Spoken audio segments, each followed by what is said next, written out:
마귀는 떠나고 라는 제목으로 함께 말씀을 나눠보려고 합니다. 자, 오늘 우리가 함께 읽으신 말씀, 많이 이제 어려서부터 많이 들으셨던 말씀이죠. 예수님께서 사단에게 시험을 받으시는 그런 사건입니다. 이 말씀을 바라보면서 어렸을 때는 이제 그런 생각을 좀 했었어요. 감히 사단이, 마귀가 예수님을 시험하는가라는 생각이죠. 그냥 어려서부터 우리 교회에서 이렇게 배워오고 들어왔던 것은 뭐냐면 예수님은 사단의 권세를 이기시는 분. 근데 감히 이 사단이 예수님을 시험한다? 또는 예수님께서는 왜 이 사단의 시험을 받으셨고 그냥 물리치시면 되는데 별 말씀 없으시잖아요. 그냥 물리치시면 되는 거예요. 그럼 이러한 일을 굳이 번거로운 일을 안 겪으셔도 되는데 왜 순순히 이러한 시험을 받으셨을까라는 어떤 그런 의문을 이제 가졌었죠. 이제 그러면서 이제 자라면서 이제 하나씩 알아가게 되어지는 그 내용은 뭐냐면 이거예요. 성경에 허투루 쓰여진 말씀은 단 하나도 없다는 거죠. 아멘이십니까? 하나님이 말씀 가운데 주시는 이 성경을 통하여서 주시는 그 모든 말씀은요. 우리에게 유익을 주시기 위한 그러한 말씀이다라는 거예요. 그러면 오늘 이 사건이 과연 우리에게 어떠한 유익을 줄 것이고 또 우리가 이것을 통해서 함께 나눌 수 있는 은혜는 무엇인가? 먼저 말씀을 정리해 보면 이렇습니다. 예수님께서 성령에 이끌리어서 이제 광야로 가셨어요. 그리고 마귀에게 시험을 받으십니다.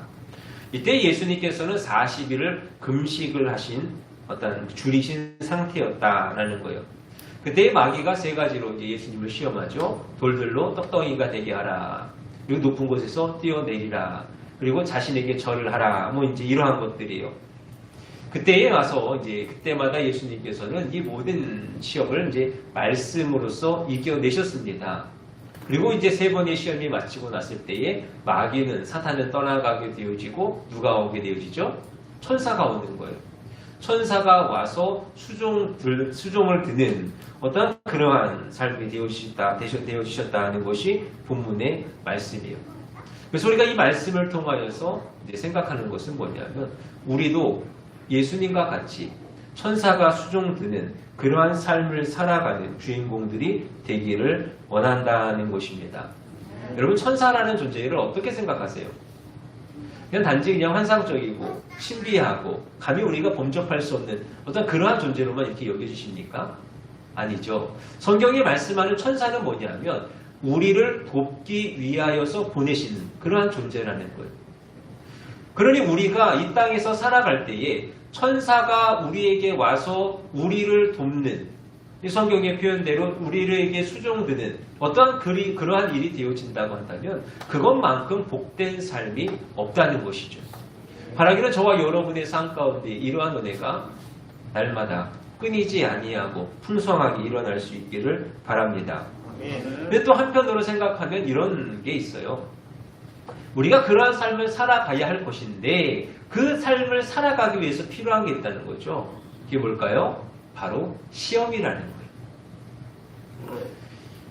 예수님께서 시험을 다 통과하시고 난 후에 천사가 와서 수종 드는 것을 우리에게 보여주셨듯이 우리도 시험을 통과하고 그 시험이라는 단계를 넘어섰을 때에 하나님이 인정하시는 하나님의 천사가 수종드는 그러한 자가 되어진다는 것.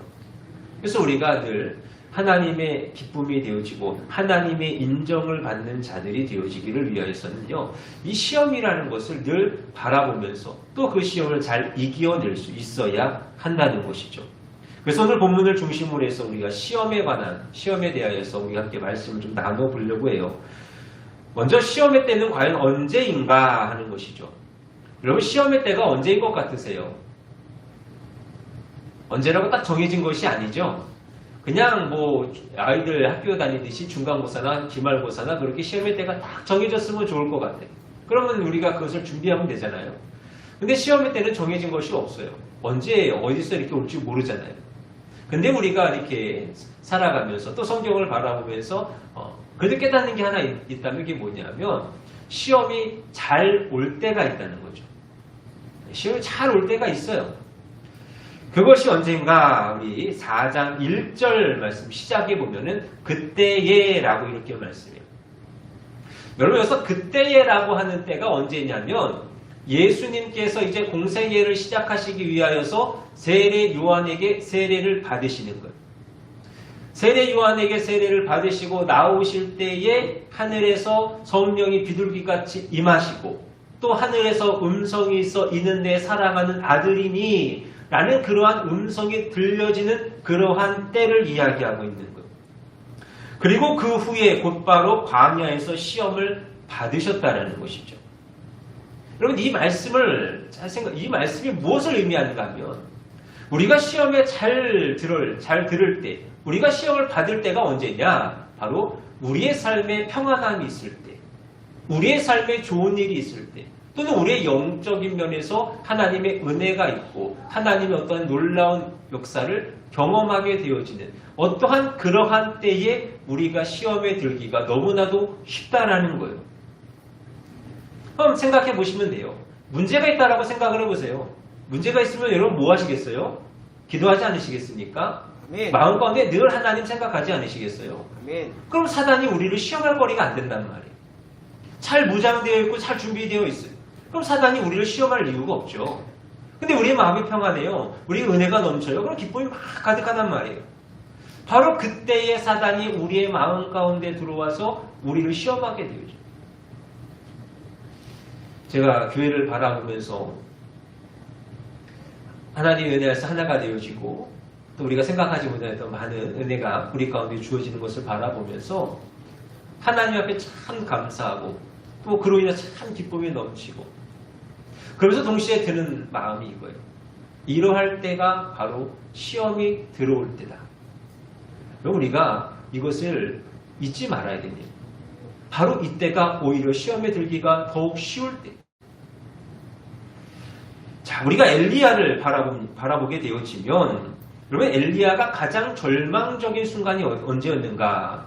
그가 바알 선지자 450명, 아세라 선지자 400명과 싸우게 되어집니다. 그때 엘리야가 이기게 되어지죠. 승리합니다. 그리고 나서 그가 기도합니다. 그랬더니 3년 6개월이나 내리지 않던 비가 그날 갑자기 비가 내리기 시작을 해요. 놀라운 은혜가 있었어요. 놀라운 역사가 있었어요. 이 일을 통하여서 하나님이 하나님 되심이 증거되어졌고요. 이 일을 통하여서 엘리야가 하나님의 종이 되어지는 것이 분명하게 증거가 되어졌어요. 그때에 갑자기 어떠한 이야기가 들려오는가? 왕비 이세벨이 엘리야를 잡아 죽이겠다고 하는 거예요. 그때 엘리야가 어떻게 됩니까? 야, 나 하나님의 사람이야. 하나님의 종이야. 네가 뭔데 나를 지금 괴롭게 하냐? 네가 뭔데 나를 잡아 죽이겠니? 그렇게 담대하게 선포하며 나갑니까? 아니죠. 광야로 도망가는 거예요. 왜요? 죽음이 무서워서. 내가 죽을까 무서워서. 그리고 그 광야에 도망가서 하는 이야기가 뭐냐? 하나님, 차라리 저를 죽여 주시옵소서. 여러분 엘리야가요 정말 다른 이들이 감당할 수 없는 다른 이들이 겪을 수 없는 놀라운 은혜를 경험하게 되어졌어요. 아니 여러분 그냥 이방의 어떤 그러한 자들과 싸워 이긴 것 뭐 이거 아니어도 괜찮아요. 내가 기도했더니 3년 6개월 동안 내리지 않았던 비가 내리게 되어졌어요. 이거 하나만 봐도 놀라운 은혜 아닙니까? 놀라운 역사 아닙니까? 근데 그가 그 이후에 바로 하는 말이 하나님 차라리 저를 죽여 주시옵소서. 이렇게 은혜가 가득할 때에 하나님의 역사가 그에게 풍성하게 일어날 때에 오히려 그에게 시험이 들어오는 어떠한 이러한 일이 있었다. 여러분 다윗을 한번 또 생각해 보세요. 다윗이 하나님의 왕이 되어지기 위해서 기름 부음을 받습니다. 근데 그의 삶이 어때요? 힘들잖아요. 어렵잖아요. 매일 피난 가요. 매일 도망 다녀요. 어떨 때는 미친 척 해야 돼요. 그럴 때 늘 하나님 의지하는 거예요. 근데 늘 하나님을 믿음으로 살아가는 거죠. 그러다 그의 나라가 그의 왕권이 굳건하여집니다. 나라가 강하여집니다. 전쟁에 나갈 필요가 없어졌죠. 그냥 가만히 있어도 알아서들 잘 싸우고 알아서들 잘 이기는 거예요. 그때 궁전에 머물게 될 때 누가 어떤 시험이 찾아와요? 밧세바의 시험이 찾아와요. 남의 여인을 취합니다. 그것을 가리고자 그 여인의 남편을 죄 없이 죽게 되어지는 죽이는 어떠한 그러한 범죄를 저지르는 것이 다윗의 모습입니다. 그럴 때 다윗이 고백한 것이 무엇인가? 고난당한 것이 내게 유익이라. 그럼 다윗이 하는 이 고백을요, 잘 이해하셔야 돼요. 차라리 내가 고난당하였을 때는 하나님을 많이 바라보고 하나님을 사랑하고 하나님의 은혜를 입었거든. 오히려 평안함이 어떻게 되어지는 거예요? 시험을 당하도다 하는 그러한 고백이라는 것이죠. 사랑하는 여러분, 평안한 가운데 계십니까? 하나님께 더 기도하실 수 있기를 바랍니다. 영적인 어떤 은혜를 경험하셨더라면 더 부르짖으며 나아가는 저와 여러분들이 되시기를 바랍니다. 또한 하나님과 사람에게 인정받고 기쁨이 되었다고 한다면 더더욱 힘써 깨어 근신할 수 있는 저와 여러분들이 되시기를 바랍니다. 하나님께서 우리에게 은혜 주시는 그때가 오히려 사단이 시험을 준비하고 있을지도 모른다는 것을 기억하시면서 더욱 힘써 신앙을 지키어가는 우리가 되기를 바랍니다. 자, 그럼 시험의 내용은 이제 무엇일까? 마귀는 세 가지로 예수님을 시험하게 되어지죠. 첫째는 육신의 필요를 위해서 살라는 것입니다. 예수님이 40일을 금식을 하셨어요. 말 그대로 아무것도 먹지 않으신 거죠. 이때 이 예수님에게 가장 필요한 것, 가장 간절히 원하는 것이 무엇이었을까? 우리 어렵지 않게 상상할 수 있죠. 생각할 수 있어요. 바로 먹을 것, 음식에 관한 어떤 그러한 것이라는 것이죠. 제가 이제 길게는 못하면 5일씩 금식을 좀 해봤어요. 처음에 5일을 금식을 하는데 자신 있죠. 아직은 젊으니까 한 끼 두 끼 안 먹어도 상관없잖아요. 괜찮아요. 5일을 잘 맞췄어요. 어렵지 않네, 괜찮네 하고 집에 와가지고 이제 이렇게 이제 시간이 남아가지고 핸드폰을 이렇게 보는데요. 이 핸드폰을 보면은 이게 기록이 어느 정도 좀 남아요. 그 기록에 뭐가 남았나 가만히 봤더니 다 먹을 거예요. 먹을 거 만드는 거, 다른 사람이 먹고 있는 거 다 그런 거예요. 5일을 굶었는데도 그래요. 그럼 40일을 굶었다라고 생각한다면, 금식하셨다라고 한다면 예수님에게 가장 필요한 것은 무엇이었을까? 바로 먹을 것이었다라는 것이죠. 육신을 입고 계셨던 예수님. 그러한 예수님에게 가장 필요했던 것, 가장 갈망하셨던 것이 바로 음식, 먹는 것이 되어지더라는 거예요. 그러나 성경이 하시는 말씀은 뭐예요? 성경이 우리 가운데 하시는 말씀은 육신의 필요보다 더 중요한 것이 있다는 거예요.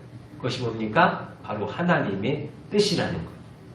여러분, 예수님이 돌을 떡으로 만들지 못하셔서 안 되신 것이 아니에요. 아멘이시죠?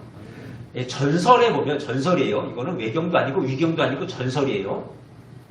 전설에 보면 예수님이 어느 날 시냇가를 이렇게 지나가시는데 배가 고프셨대요. 그래서 돌을 보시고 야, 너 떡이 되라. 그래서 그것을 드셨대요. 전설이에요. 사실 전설은 신앙적으로 또 신학적으로 전혀 우리 가운데 도움이 안 되죠. 근데 이 이야기를 들으면서 이거는 당연한 일 아닐까 하는 어떤 그런 마음이 좀 들더라고요. 여러분, 예수님은 충분히 하실 수 있는 분이에요. 능히 하실 수 있는 분이에요. 근데 왜 예수님께서 사단이 시험하는 것을 뻔히 아심에도 불구하고 또 자신의 육체에 있어서 가장 필요하고 가장 갈망했던 것이 그 육신의 어떤 그 먹을 것임을 분명히 아심에도 불구하고 그리하지 아니하셨는가? 그것은 바로 하나님의 뜻이 아니었기 때문에 그렇습니다. 그러나 우리들은 항상 우리의 육신적인 필요와 하나님의 뜻 앞에서 갈등합니다. 하나님은 금식하기를 원하시는데 우리는 먹기를 원하는 것. 하나님은 새벽을 깨우라 하시는데 나는 자고 싶고, 하나님은 복음을 전하라 하시는데 나는 회피하고 싶고, 하나님은 선교하라 하시는데 나는 그것으로 인하여서 다른 일을 하고 싶은 것. 내 육신에 필요한 것, 내 육신의 필요를 채울 수 있는 그것을 바라보면서 이것이 과연 하나님의 뜻인지, 하나님이 원하시는지 우리가 이것으로 인하여서 갈등하고 고민하게 되어질 때가 너무나도 많이 있다는 것이죠. 그럴 때 예수님께서 4절에서 말씀하십니다. 기록되었으되 사람이 떡으로만 살 것이 아니요 하나님의 입으로부터 나오는 모든 말씀으로 살 것이라. 사랑하는 여러분, 육체의 필요를 따라서 살아가는 것은요, 누구든지 다 그렇게 살아갈 수 있습니다. 하나님을 믿든지 믿지 않든지 선하든지 악하든지 누구나 다 육체의 필요를 따라 살아갈 수 있어요. 그러나 우리는 어떻게 살아가야 됩니까? 하나님의 뜻을 따라 살아가야 돼요. 우리는 하나님을 믿는 사람으로서 하나님의 뜻을 따라가는 사람이 되어야 돼요. 그것을 위해서 어떻게 해야 됩니까? 나 자신을 쳐서 복종시키는 그 싸움을 싸워 나아가야 하는 줄로 믿습니다. 바라기는 육신의 피로라는 시험을 이겨내는 여러분들이 다 되실 수 있기를 원합니다. 하나님의 뜻을 따르기를 부단히 쓰는 우리가 되기를 바랍니다. 두 번째로 내 자신을 증명하라는 거예요. 마귀가 예수님에게 두 번에 걸쳐서 이야기합니다. 내 자신을 증명하라는 거예요. 보세요. 돌들로 떡덩이가 되게 하라. 이것이 뭐예요? 네가 하나님의 아들이거든. 그것을 증명해 보라는 거죠. 또 높은 곳에 성전 꼭대기에 올라가서 뛰어내리라는 거예요. 그럼 누가 와서 예수님을 붙잡아 주는 거예요? 천사가 와서 붙잡아 주는 거예요. 그러면서 그것을 통해서 무엇을 증명하라? 네가 하나님의 아들인 것을 증명하라. 라고 지금 사단이 마귀가 시험을 하고 있다는 거예요. 그러나 예수님께서 굳이 자신이 하나님의 아들이심을 증명할 필요는 없죠. 증명하지 않아도 돼요. 예수님은 하나님의 아들이세요. 왜냐? 이미 마태복음 3장에서 하늘로부터 음성이 있어서 이는 내 사랑하는 아들이다 하시는 증명을 받으셨어요.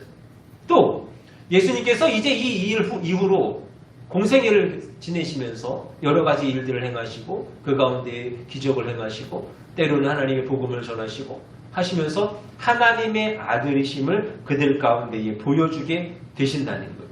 그러니 지금 굳이 그 자리에서 내가 이러이러해서 하나님의 아들이야. 내가 이러이러 능력을 행할 수 있으니 하나님의 아들이야. 라고 하는 어떠한 그러한 증명을 할 이유가 없다는 것. 그럼 우리는 누구입니까? 우리는 하나님의 아들이죠. 하나님의 자녀예요. 누가 그것을 우리 가운데 이야기하십니까? 성경이 우리 가운데 말씀하시는 거예요. 저와 여러분은 하나님의 아들이. 근데 세상이 우리를 향하여서 그것을 이야기해요. 그럼 네가 하나님의 아들이면 하나님의 아들임을 증거하라는 거예요. 예전에 이제 제가 중학교 좀 됐나요? 고등학생 때였나요? 교회에서 부흥회를 했어요.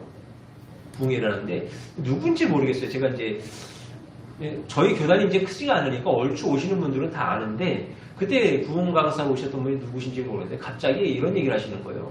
여기 있는 앉아 계시는 분들 구원 받으셨습니까? 그때 다 구원 받았다고 이야기하잖아요.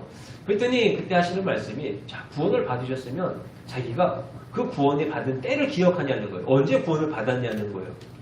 그 사람들을 뭐 이렇게 자신 있게 대답을 못해요. 그러다가 한 권사님이 손을 드셨어. 저는 그래서 확실합니다. 나오라는 거예요. 재연해보라는 거죠. 생각을 해보세요. 그 당시에 제가 이제 다니던 교회가 300명 좀 안 됐던 그런 교회였는데 그 많은 사람 앞에서 증명을 해보라는 거예요. 재연을 해보라는 거예요. 근데 권사님이 그래도 어떻게 시키니까 어떻게 해야지 뭐 어떻게 하시겠어요. 앞에서 막 기도를 하시더라고요. 이게 잘 될까요? 안 되죠. 세상이요 우리를 향하여서 이러한 요구를 할 때도 분명히 있을 거예요. 꼭 그러한 모습이 아니더라도 너가 하나님의 사람이냐? 네가 교회를 다니는 사람이냐? 우리에게 그렇게 요구할 때도 있어요. 또 반대로 나는 너에게 별로 관심이 없어. 네가 하나님의 사람이든 하나님의 사람이 아니든 별로 관심이 없어. 오히려 우리를 외면할 때도 있어. 그럼 내가 굳이 그 자리에 가가지고 야, 나 교회 열심히 다니고 나 하나님의 사람이야. 이야기할 필요 없어. 왜요? 성경이 우리를 향하여서 너는 내 사랑하는 아들이니 너는 내 자녀이니 하나님이 우리에게 그렇게 말씀하여 주고 계시죠. 그럼 우리는 어떻게 살아요? 이제 우리의 삶을 통하여 보여주는 거죠. 여러분 그래서 우리가요 잘 살으셔야 돼요. 여러분 잘 살으셔야 됩니다. 어디를 가든지요 은혜스럽게 사셔야 돼요. 내 삶을 통하여서 다른 이들이 바라보면서 너는 정말로 하나님의 사람, 예수님께서 십자가에 죽으실 때 이는 참으로 하나님의 아들이었다라고 고백되어졌던 것처럼 우리의 삶이 그와 같은 삶이 되어야 할 줄로 믿습니다. 오늘 단지 내 모습을 보여주면서 내가 하나님의 사람이라는 것을 인정받으려고 애쓰지 마시고 그저 우리에게 주어진 날들을 통하여서 하나님의 영광이 되어지기를 힘쓰는 그러한 삶을 살아가는 저와 여러분들이 되시기를 바랍니다. 세 번째로 경배의 대상을 바꾸라는 것입니다. 마귀가 예수님을 높은 산으로 데리고 가십니다. 그리고 이제 거기서 천하 만국의 영광을 보여주시죠. 그러면서 하는 이야기가 뭐예요? 지금 나에게 절을 한다면 내가 이 모든 천하 만국의 영광을 너에게 주겠다는 거예요. 만약 그때에 예수님이 절을 하셨다라고 한다면요. 예수님은 이제 누구의 종이 되어지는 거예요? 마귀의 종이 되어지는 거죠. 하나님의 아들이요 마귀의 종이 되어지는. 그때에 예수님이요 자신을 시험하는 마귀에게 이렇게 말씀하시죠. 사탄아 물러가라. 기록되었으되 주 너희 하나님께 경배하고 다만 그를 섬기라 하였느니라. 하시는 말씀으로써 마귀를 물리치시는 것을 보게 되어집니다. 여러분 우리가 살아가면서 많은 갈등을 하게 되어집니다. 아까 첫 번째 시험 말씀드렸잖아요. 그때는 육체의 필요를 구하는 그런 갈등이라고 보실 수 있을 것 같아요. 그러면서 이제 한 단계 한 단계 이제 점점 커지는 어떤 그런 양상인데요. 우리가 이런 모습을 바라볼 때에 우리의 삶에 많은 갈등의 부분들이 있어요. 특별히 신앙에서 그러한 갈등이 많이 일어나는 것 같습니다. 주의 뜻을 선택할 것인가 아니면 천하 만국과 그의 영광을 선택할 것인가 하는 그런 갈등. 천하 만국 그의 영광이라고 하는 것은 다른 것이 아니에요. 어떤 특정한 것이 아닙니다. 그냥 세상에서 주어지는 많은 부귀와 영광. 그것이 뭐 물질이 되어졌든지 명예가 되어졌든지 권력이 되어졌든지 그것이 무엇이든 간에 우리는 그것들을 바라보면서 선택의 기로에 설 때가 분명하게 있다는 거예요. 주의 뜻과 물질 또는 주의 뜻과 권력 또는 이성, 명예, 육신의 안일함 등 여러 가지 다양한 선택 앞에 서는 날이 분명하게 있다는 것이죠. 여러분 만약 그러할 때에 우리가 그럼에도 불구하고 주의 뜻을 따르겠노라 한다면 우리는 하나님의 자녀로서 그렇게 살아가는 것이고 만약 그렇지 아니하고 내가 그것 앞에 무릎 꿇고 내가 그것 앞에 절을 하게 되어진다면 우리는 그것 뒤에 숨어있는 마귀에게 경배하는 것이며 이미 시험에 들게 되어지더라는 것.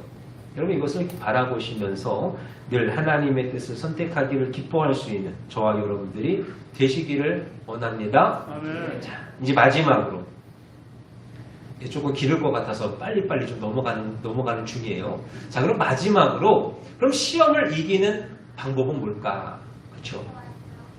첫째로 언제나 시험이 있음을 기억하고 근신할 수 있어야 된다. 여러분 성경을 보세요. 성경을 보시면 많은 사람들이 나오잖아요. 많은 사람들, 그 사람들을 바라볼 때에 그들도요, 이 사단으로부터, 마귀로부터 시험을 받더라는 거예요. 믿음의 사람 아브라함도 시험을 받았죠. 요셉도 시험을 받았어요. 그리고 동방의 의인인 욥도요. 아무런 것도 없이 시험을 받았다라는 어떤 그런 말씀들을 보잖아요. 이 외에도 많은 사람들이 시험을 받습니다. 나는 안 받는 것 아니에요. 많은 사람들이 시험을 받아요. 근데 어떤 사람은 시험을 잘 이겨내고요. 또 어떤 사람은 그 시험에 들어서 부끄러운 기록을 남기게 되어지는 것을 보게 되어지죠.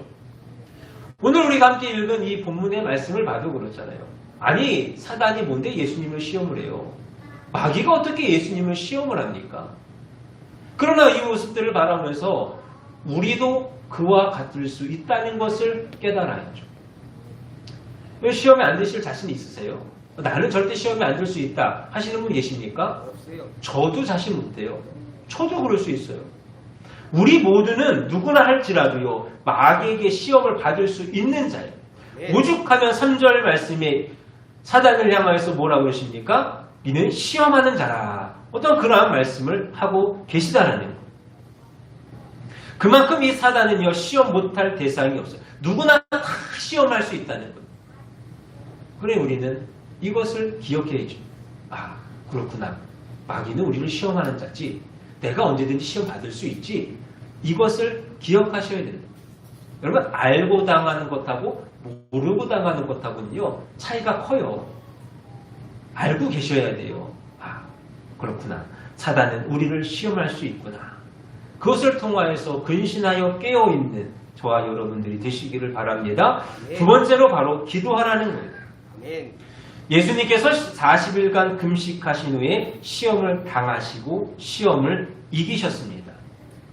제가 앞서도 계속 말씀드렸지만 예수님은 시험을 받으실 때에 말씀으로 능히 물리치실 수 있는 분이고 또 오히려 시험을 받지 않으실 수도 있는 분이에요. 근데 예수님께서 굳이 시험을 받으셨고 굳이 그 시험을 이겨내시는 어떠한 그러한 모습을 보게 되어지더라는 것이죠. 이러한 모습을 우리에게 보여주시는 이유는 뭐냐? 바로 모범을 보여주시기 위함이다 라는 것입니다. 여러분 겟세마네에 올라가셨을 때에 제자들과 올라가셨을 때에 예수님께서 하신 말씀이 뭐예요? 시험에 들지 않게 깨어 기도하라. 마음에는 원이로되 육신이 약하도다. 왜 자꾸 이런 모습을 보여주시고 왜 자꾸 이런 말씀하시겠습니까? 우리가 이길 수 있는 것은요, 기도하는 것밖에 없다는 것이죠. 여러분 시험이라고 하는 것은 영적인 싸움이에요. 육적인 싸움이 결코 아닙니다. 영적인 싸움이기 때문에 우리가 그것을 이겨내기 위해서는 우리도 마찬가지로 영적으로 나아갈 수 있는 자들이 되어줘야 돼요. 에베소서 6장 말씀에 보면은 하나님의 전신갑주에 대한 말씀이 나와요. 우리가 전신갑주를 입어야 됩니다. 바울이 이것에 대해서 강력하게 이야기를 해요. 그리고 나서 그가 하는 말이 뭐냐? 모든 기도와 간구를 하되 항상 성령 안에서 기도하고 이를 위하여 깨어 구하기를 항상 힘쓰며 여러 성도를 위하여 구하라. 다른 것이 없다는 거예요. 전신갑주를 입는 것도 좋아요. 그것도 중요합니다. 그런데 그것보다 더 중요한 것이 있어요. 뭐예요? 항상 기도하는 거예요. 영적인 싸움이에요. 영적인 싸움이니 하나님의 힘과 하나님의 능력을 힘입어서 그것을 의지하여서 나아갈 때에 우리가 능히 이겨 나아갈 수 있다는 것입니다. 마지막으로 말씀으로 무장하라는 것입니다. 본문에서 주님은요, 마귀가 주는 3번의 시험을 모두 다 말씀으로 물리치셨어요. 모두 신명기에 나오는 말씀을 근거로 하여서 마귀의 시험에서 승리를 하셨습니다. 우리가 이러한 모습을 바라보면서 이 마귀와의 싸움, 영적인 싸움에서 필요한 것은 뭐냐? 바로 하나님의 말씀이라는 것을 깨닫게 되어집니다. 히브리서 4장 11절 말씀에도 하나님의 말씀은 좌우의 날선 검보다 어떤 검보다 예리하다라고 말씀해요. 에베소서 6장 17절에 하나님의 말씀을 성령의 검이라 이야기합니다.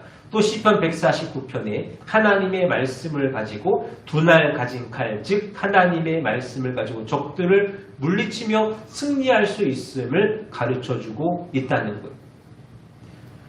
우리가 영적인 싸움을 무엇을 가지고 이길까? 어떠한 지식이요? 어떠한 이성이요?